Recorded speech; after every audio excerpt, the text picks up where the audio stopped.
First Contact and Underestimation. Commander Varix stood at the observation deck of the Nexian flagship, the Eternal Dawn, his scaled fingers tapping rhythmically against the crystalline viewport. The third planet of this unremarkable solar system hung like a blue marble in the vast expanse of space, its surface partially obscured by swirling white clouds. Intelligence reports had identified it as Earth, home to a species that had barely mastered rudimentary space travel. Primitive, he muttered, his inner eyelids sliding shut momentarily in contemplation. The Nexian Empire had conquered 17 star systems in the past century alone, each victory adding to their technological supremacy. These humans, with their fossil fuel rockets and radio communications, seemed hardly worth the effort of formal first contact. Admiral Lasara, his second-in-command, approached with characteristic silence. Her emerald scales shimmered under the starlight as she presented a holographic report. The analysis is complete, Commander. Their military capabilities are interesting. Varix's head crest flared slightly with amusement. Interesting? They still use projectile weapons, Admiral. Their most advanced fighters couldn't outmaneuver our cargo ships. True, Lasara admitted, but their adaptation rate is unprecedented. They've advanced from primitive flight to basic space exploration in less than a century. Our anthropologists are concerned. Varix dismissed her concerns with a wave of his hand. All species advance quickly in their early stages. They plateau eventually. He turned away from the viewport, his ceremonial armor catching the light. Prepare the diplomatic vessel. Let's follow protocol and offer them membership in the Empire. Standard procedure. The diplomatic mission launched the following day, a sleek vessel designed to impress primitive species with its seemingly impossible technology. Varix had overseen dozens of first contact scenarios, and they always followed the same pattern: awe, submission, integration. The Nexian Empire didn't need to fire a shot anymore. Their technological superiority alone was usually enough to secure peaceful submission. The humans' response, however, deviated from the script immediately. Commander, the human representative, Admiral Richardson, spoke through the translator with unsettling directness. We appreciate your offer of protection, but we couldn't help noticing the weapon systems integrated into your diplomatic vessel's hull. Varix's crest flattened against his skull in surprise. The weapon systems were supposed to be undetectable to their level of technology. A standard security measure, he replied smoothly. Surely you understand the need for protection in unknown territories? Richardson's smile didn't reach his eyes. Of course. Just as you'll understand why we have our own security measures in place. He gestured to a holographic display that suddenly materialized between them, showing detailed scans of the Nexian diplomatic vessel. We may be young by your standards, Commander, but we're not naive. The meeting deteriorated rapidly after that. The humans not only refused membership in the Empire but demanded immediate withdrawal of all Nexian vessels from their solar system. They cited security concerns and violation of trust, concepts that Varix found laughably primitive but increasingly troubling. Back aboard the Eternal Dawn, Varix paced in his private chambers. They shouldn't have been able to detect those weapons, he muttered to himself. Their technology isn't advanced enough. Unless they're not as primitive as we thought, Lasara finished his thought, entering the chamber with another report. We've intercepted some of their encrypted communications. They're mobilizing their forces, but not in any pattern we can discern. It's as if they're deliberately creating chaos in their own defense networks. Varix's anger flared. They dare to prepare for war? Against us?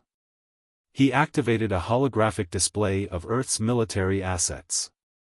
Their entire fleet couldn't stand against a single Nexian battlecruiser. Perhaps, Lasara said carefully, but there's something else. Our psychological profile of their species is disturbing. They show an unusual combination of traits: extreme adaptability, aggressive problem-solving, and a peculiar tendency to function better under pressure. Verix dismissed the hologram with a sharp gesture. Every species fights harder when cornered. It's basic survival instinct. Not like this, Lasara insisted. We've found evidence in their historical records. These humans, they don't just fight harder. They get creative. They improvise. They break rules that shouldn't be possible to break. The commander turned back to the viewport, watching Earth rotate slowly below them. His empire had never failed to absorb a species they set their sights on. These humans, with their primitive technology and inexplicable ability to detect Nexian stealth systems, were beginning to feel like an anomaly that needed to be dealt with quickly. Prepare a detailed invasion plan, he ordered finally. If they won't join willingly, we'll do this the old way. But first. He paused, his inner eyelids narrowing. Let's see how they handle a more subtle approach. Begin Operation Shadow Dance. Let's test their defenses properly. As the orders went out, Verix couldn't shake the feeling that he was missing something crucial about these humans. Their confidence in the face of superior technology, their inexplicable technical capabilities, their chaotic defense patterns, none of it fit the profile of a primitive species. Little did he know, this was just the beginning of a conflict that would redefine his understanding of what made a species truly dangerous. The humans were about to teach the Nexian Empire a lesson about underestimating a younger race, and the price of that lesson would be higher than anyone could have imagined. The Silent Invasion. Operation Shadow Dance began under the cover of Earth's night side. Nexian stealth ships, their hulls covered in light-bending metamaterials, descended through the atmosphere like ghostly predators. Their target, New Phoenix, humanity's largest Mars colony. Commander Verix had chosen it specifically, far enough from Earth to avoid immediate detection, yet crucial enough to demonstrate the Empire's reach. Captain Naira led the infiltration team, her scaled form barely visible even to her own soldiers thanks to their advanced camouflage technology. The Martian colony spread out before them, its massive environmental domes gleaming under the pale starlight. Remember, she whispered through their neural link, we're here to gather intelligence and plant the quantum beacons. No engagement with the humans. The team moved silently through the colony's outer perimeter, their sensors detecting surprisingly sophisticated security systems. They'd expected primitive motion sensors and cameras. Instead, they found quantum entanglement detectors and gravimetric anomaly scanners, technology that shouldn't have been possible at humanity's development stage.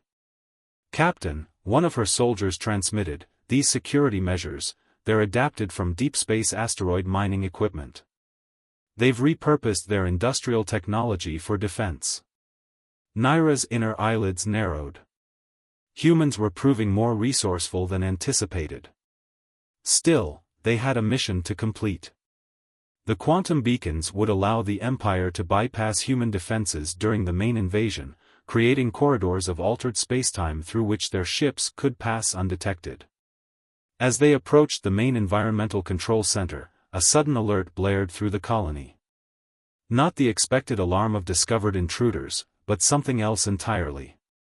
Emergency Protocol Delta 7 initiated, an automated voice announced. All personnel proceed to designated shelters. This is not a drill. Impossible, Naira hissed. Our presence couldn't have triggered. Her words cut off as the ground beneath them began to shake. The massive environmental domes started to transform, panels shifting and realigning. What they'd assumed were structural supports revealed themselves as disguised weapon platforms. The entire colony was reorganizing itself like a massive puzzle box. Fall back. Naira ordered, but it was too late. The ground beneath them suddenly came alive, revealing itself as a network of programmable matter. Her team found themselves trapped in rapidly forming containment fields, their advanced stealth technology rendered useless by the colony's transformation. Back aboard the Eternal Dawn, Commander Verix received the emergency signal from Naira's team with growing horror. The humans hadn't just detected them, they'd been ready. The entire colony had been one enormous trap. How? He demanded, his claws leaving scratch marks on his command chair. How did they know? Admiral Lasara's voice was grim as she delivered her report. Commander, we're detecting similar transformations across all human colonies. Not just on Mars, everywhere. They've turned their entire colonial infrastructure into an integrated defense system. The implications were staggering. The humans hadn't just prepared for an invasion, they'd restructured their entire civilization to be ready for it. Every colony, every outpost, every seemingly vulnerable target was actually a carefully disguised fortress. A transmission cut through their confusion, a direct message from Earth Command. Admiral Richardson's face appeared on their main screen, wearing the same unsettling smile from their first meeting. Commander Varix, he said casually, I believe we've captured some of your people. Don't worry, they're quite safe. Though I must say, your stealth technology is impressive. We had to get quite creative to detect it. Varix's crest flattened against his skull in barely contained rage. You dare. Oh, we dare quite a lot, Commander, Richardson interrupted. You see, we've been watching your empire for quite some time. Those cargo ships you sent through our system last year? We tagged them with quantum trackers of our own design. We've been studying your technology, your tactics, your weaknesses. Did you really think we achieved space flight so quickly by accident? The revelation hit Varix like a physical blow. The humans' rapid advancement hadn't been natural evolution, it had been calculated. They'd deliberately appeared more primitive while secretly preparing for precisely this kind of encounter. Your stealth team will be returned to you unharmed, Richardson continued. Consider this a diplomatic courtesy, and a warning. We're not interested in joining your empire, Commander. We're interested in surviving it. And we've gotten very, very good at survival. The transmission ended, leaving the Nexian command crew in stunned silence. Their perfect infiltration had been turned against them. Worse, the humans had revealed capabilities far beyond what should have been possible. They hadn't just adapted to face the Nexian threat, they'd revolutionized their entire society in preparation for it. Lasara approached Varix's command chair cautiously. Your orders, Commander. Varix stared at the holographic display of the Mars colony, still shifting and reconfiguring itself like a living entity. The humans had taken their greatest advantage, stealth technology, and rendered it not just useless, but dangerous to use. They'd turned their own colonies into weapons, their civilian infrastructure into military assets. Every assumption about their capabilities had been wrong. Prepare the fleet, he said finally, his voice cold with fury. If they want to show us their true capabilities, then we'll show them ours. No more subtle approaches. No more diplomatic pretense. We'll give them exactly what they're preparing for, war. As the orders spread through the fleet, Varix couldn't shake the feeling that this was exactly what the humans had been waiting for. They'd provoked this response, revealed their capabilities in a way that left the Empire no choice but to escalate. The question was, what else were they hiding? The silent invasion had failed, but it had revealed something far more terrifying than military defeat. It had shown that humanity wasn't just capable of fighting back, they had been planning for it all along. The real war was about to begin, and for the first time in his long career, Commander Varix felt something he'd never experienced before: doubt. Warfare redefined. The first wave of the Nexian assault darkened Earth's skies. 5,000 warships, their hulls gleaming with ancient power, emerged from hyperspace in perfect formation. Commander Varix stood at his command post, watching the tactical display with grim satisfaction. This was how wars should be fought, with overwhelming force and superior technology. All ships report ready, Admiral Lasara announced. The humans have made no attempt to evacuate their cities. Their orbital defense platforms remained powered down. Varix's crest rippled with suspicion. After the Mars incident, this apparent vulnerability seemed too convenient. Still, they had a war to win. Begin the attack. Target their military installations first. The Nexian fleet opened fire, their energy weapons painting the sky with brilliant purple streaks. The shots struck Earth's atmosphere and disappeared. What? Varix leaned forward, his inner eyelids rapidly blinking in confusion. Report. Energy weapons are being absorbed, a tactical officer shouted. The humans have seeded their atmosphere with some kind of metamaterial. It's converting our weapons' fire into. The sky above Earth began to glow. What they had mistaken for a normal planetary atmosphere revealed itself as an intricate web of nanomaterials. Their own weapons' energy was being redirected, channeled through the atmospheric network like electricity through a circuit. Admiral Richardson's voice crackled through their communications, sounding almost amused. Thanks for charging our planetary defense shield, Commander. We've been wondering how much power it could absorb. The absorbed energy suddenly burst outward from Earth's poles, twin beams of devastating power that cut through the Nexian fleet like scissors through paper. Dozens of ships vanished instantly, their advanced shields useless against weapons powered by their own diverted energy. Impossible, Varix breathed. The energy requirements for such a system would be enormous, Richardson agreed. Lucky for us, you just provided it. Did you really think we wouldn't find a way to turn your own strength against you? The battle devolved into chaos. Nexian ships scrambled to adapt, switching to kinetic weapons, but the humans had prepared for this too. Swarms of autonomous drones emerged from hidden lunar bases, their simple designs belying their effectiveness. They carried no weapons, they didn't need to. Instead, they attached themselves to Nexian vessels and began broadcasting on all frequencies. Our systems are being hacked, Lysara reported, her usual calm cracking. These drones, they're not just machines. They're quantum computers, each one more powerful than our entire fleet's combined processing power. Varix watched in horror as ship after ship fell silent, their advanced AI systems overwhelmed by human code that seemed to break every rule of computer science. The humans weren't just fighting back, they were systematically dismantling everything that made the Nexian military superior. Fall back, he ordered. Regroup at. A new threat emerged. The lunar surface itself began to change, revealing massive electromagnetic accelerators hidden beneath the regolith. They began launching projectiles, simple chunks of moon rock, accelerated to relativistic speeds. The kinetic energy alone was enough to shatter Nexian shields. How long? Varix demanded, turning to Lysara.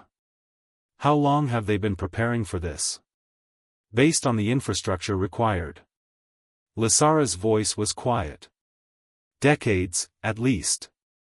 They've been building this defense system since before they officially achieved space flight.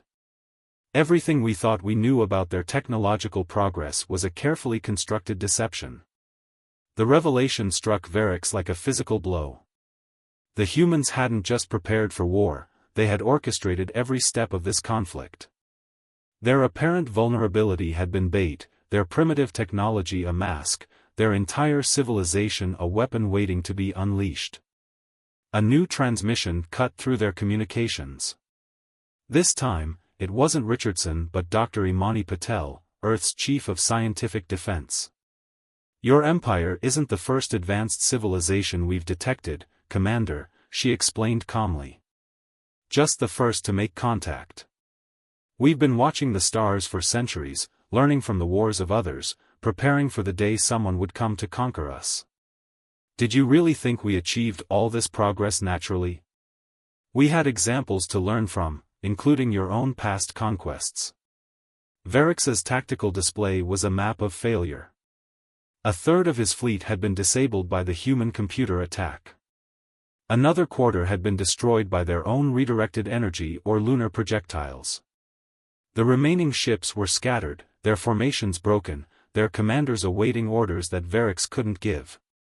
Your technological superiority is impressive, Dr. Patel continued. But you rely on it too much. You've forgotten how to innovate, how to adapt. Your empire has spent so long being the strongest that you've forgotten what it means to be clever. As if to emphasize her point, the disabled Nexian ships began moving on their own, their compromised systems now under human control. The conquered vessels turned their weapons on their former allies, adding to the chaos. Commander, Lysara's voice was urgent. We're detecting similar quantum computer swarms approaching from Mars and Venus. They've had bases hidden throughout the system, waiting for this moment. Varix watched his mighty fleet crumbling before an enemy that had seemed primitive just days ago. The humans hadn't just developed countermeasures to Nexian technology, they had reimagined warfare itself. Every aspect of their society, from their atmospheric composition to their lunar mining operations, had been designed to serve as both civilian infrastructure and military asset. All ships, he transmitted, his voice heavy with defeat, fall back to the outer system. Regroup at. I'm afraid we can't let you do that, Dr. Patel interrupted. You see, while we've been keeping you occupied here, other elements of our defense system have been quite busy. Check your long-range sensors. With growing dread, Varix activated the quantum sensors. The hyperspace routes they had used to enter the system were now flooded with artificial quantum fluctuations, rendering faster-than-light travel impossible. They were trapped. Now then, Dr. Patel's voice carried a note of finality, shall we discuss the terms of your surrender? Or would you prefer to see what else humanity has been hiding? The question hung in space like a blade. Varix, supreme commander of the mighty Nexian fleet, found himself faced with an impossible choice. Fight on against an enemy that had just revealed they were still holding back, or surrender to a species his empire had dismissed as primitive just days ago. As he stared at the tactical display, watching more of his ships fall silent or turn against him, Varix realized that this defeat wasn't just military, it was philosophical. The humans hadn't just beaten their weapons, they had shattered the very foundation of Nexian military doctrine. They had proven that true strength lies not in superior technology, but in the ability to adapt, to deceive, and to turn any weapon, even time itself, into an advantage. The war had been redefined, and with it, the galaxy's understanding of what made a species truly dangerous. The psychology of terror. Commander Varix stood in the ruins of his flagship's command center, surrounded by flickering holographic displays and the acrid smell of burnt circuitry. The Eternal Dawn, once the pride of the Nexian fleet, now drifted in high Earth orbit, a prisoner of war, just like its crew.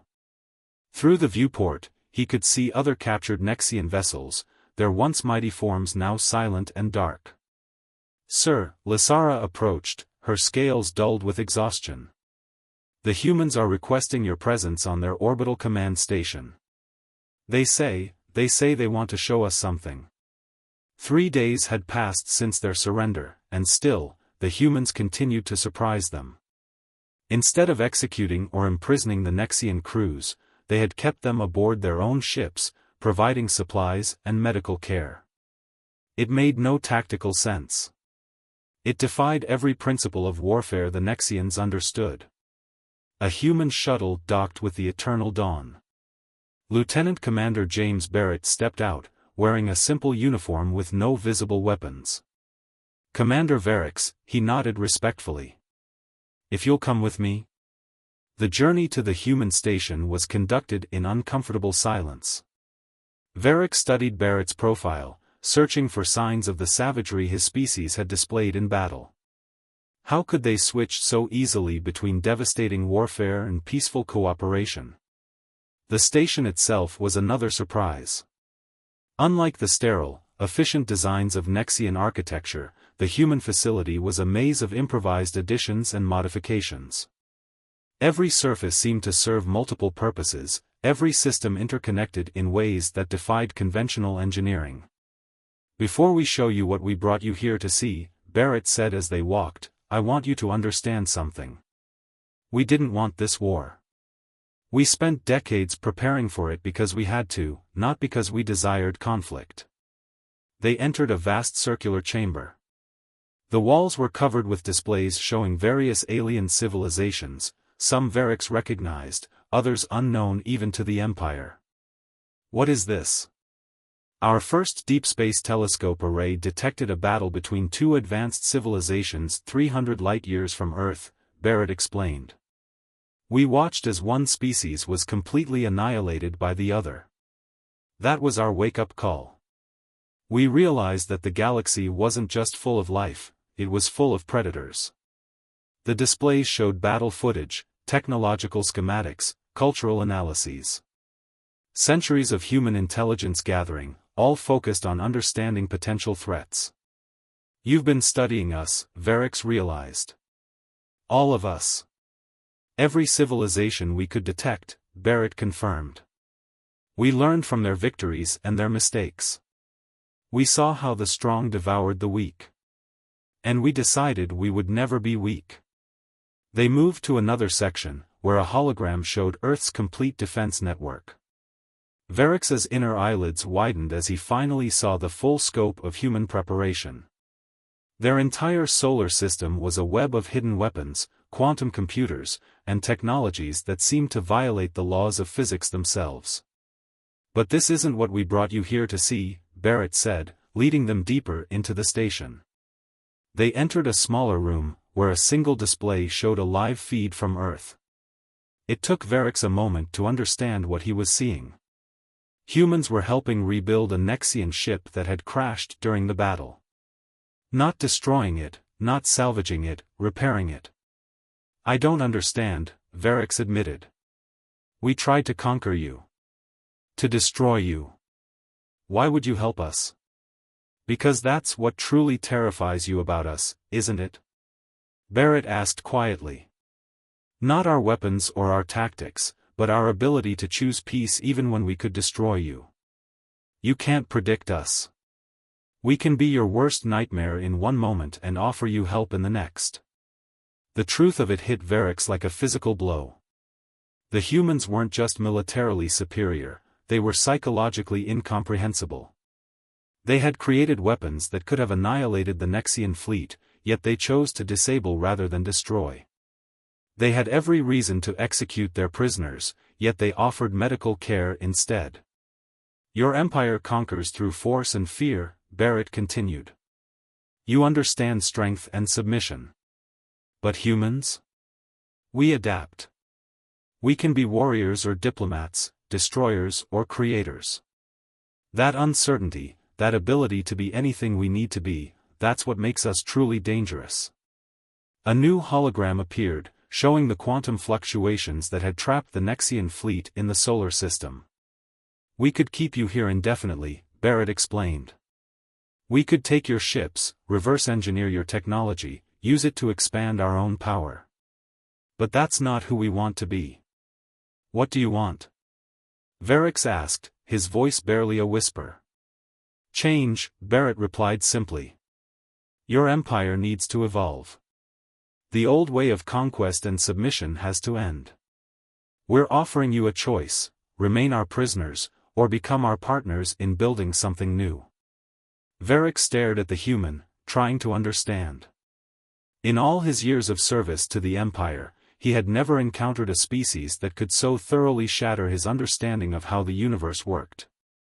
The humans hadn't just defeated them militarily, they had rendered their entire philosophy of power obsolete. How can we trust you? He asked finally. How can we know this isn't another deception? Barrett smiled, but it wasn't the threatening smile of Admiral Richardson or the clinical smile of Dr. Patel. It was something else entirely, hope, perhaps. Because we're giving you back your ships, your crews, and your freedom to choose. We're trusting you first. The magnitude of what the humans were offering slowly sank in. They weren't seeking revenge or domination. They were offering the Empire something it had never considered possible, the opportunity to change, to evolve beyond the cycle of conquest that had defined their civilization for millennia. As Varrics looked out at Earth through the station's viewport, he finally understood why humans were so terrifying. It wasn't their weapons or their cunning or even their adaptability. It was their capacity to transcend their own nature, to choose peace when war would be easier, to offer hope when fear would be more convenient. The true psychology of terror, he realized, wasn't in making your enemies fear you. It was in making them fear what they might become without you. And somehow, these supposedly primitive humans had mastered that art in ways the Empire had never imagined possible. Evolution of understanding. The Great Hall of the Nexian High Council had never been so silent. Thousands of representatives from across the Empire sat in tiered rows, their scales shifting colors with anxiety as they watched the holographic presentation. Commander Varix stood before them, his once pristine armor bearing the scars of battle, his posture carrying the weight of transformation. "What you are about to see," he began, his voice echoing through the chamber, "will challenge everything we believe about our place in the galaxy." With a gesture, he activated a comprehensive record of the Earth conflict, showing not just their defeat, but the full scope of human preparation and capability. Gasps and murmurs rippled through the assembly as they watched humanity's true nature revealed. The atmospheric defense network, the quantum computer swarms, the lunar ballistic systems, each revelation struck at the foundation of Nexian superiority. "We didn't just lose a battle," Varix continued. "We encountered a species that fundamentally changes our understanding of civilization itself. The humans didn't defeat us, they transcended the very concept of warfare as we know it." Admiral Lasara stepped forward, adding her testimony. "Their technology isn't superior to ours, it's different. They don't follow our path of development. They create hybrid systems, combining primitive and advanced technologies in ways we never considered possible. They turn civilian infrastructure into military assets, and military assets into tools for peace." The council chamber erupted in debate. Some called for immediate retaliation with the Empire's reserve fleets. Others demanded isolation from human influence. A few voices, growing stronger, asked the unthinkable: what if the humans were right? High Counselor Zenther raised his hand for silence. "Commander Varix, you spent time among these humans after the surrender. Tell us, what makes them different from the 17 species we've previously encountered?" Varix's inner eyelids flickered as he considered the question. "They understand power differently," he said finally. "We measure strength by our ability to dominate. They measure it by their ability to adapt. We conquer to expand, they prepare to survive. But most importantly, they can change. Not just their technology or their tactics, but their very nature." The holographic display shifted to show the aftermath of the war. Humans and Nexians working together to repair damaged ships. Joint scientific teams studying the quantum fluctuation barriers. Cultural exchange programs already beginning between their worlds. "The humans offer us something no species has ever offered the Empire," Varix continued. "Not submission, not alliance, but evolution. They've shown us that our way of expansion through conquest isn't just morally wrong, it's evolutionarily inferior." Dr. Patel's image appeared in the display, addressing the council directly. "Your empire has spent millennia perfecting the art of conquest," she said. "But conquest is a dead end. It breeds resistance, stagnation, and eventually collapse. We offer you a different path, collaborative evolution. Together, we can create technologies, societies, and possibilities that neither of us could achieve alone." The evidence was undeniable. Human-Nexian cooperation had already produced breakthroughs in quantum physics, biotechnology, and space travel. Their different approaches to science and engineering, when combined, opened doors that neither species had imagined possible. "The choice before us is clear," Varix declared. "We can cling to our old ways and eventually face extinction, or we can embrace change and help shape a new galactic order. The humans have proven they can destroy us if they choose.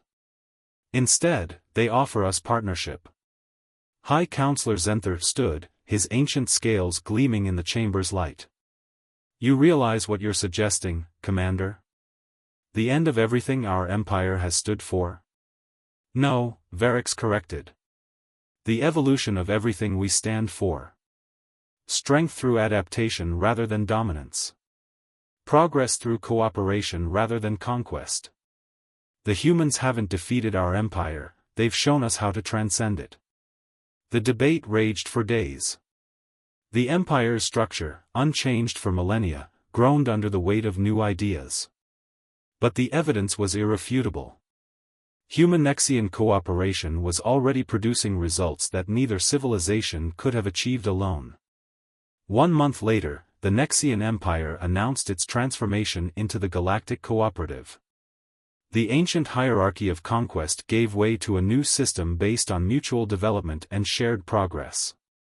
Other species, long hesitant to interact with the Empire, began emerging from hiding, bringing their own unique perspectives and capabilities. Commander Varix, now serving as the first Nexian ambassador to Earth, stood with Admiral Richardson watching a sunset from the orbital command station. Below them, Earth gleamed like a jewel, its atmosphere still humming with the defense network that had changed everything. "Did you know it would end this way?" Varix asked. "When you revealed your true capabilities, did you know we would choose to change?" Richardson smiled, not the tactical smile of their first meeting, but something more genuine. "We hoped.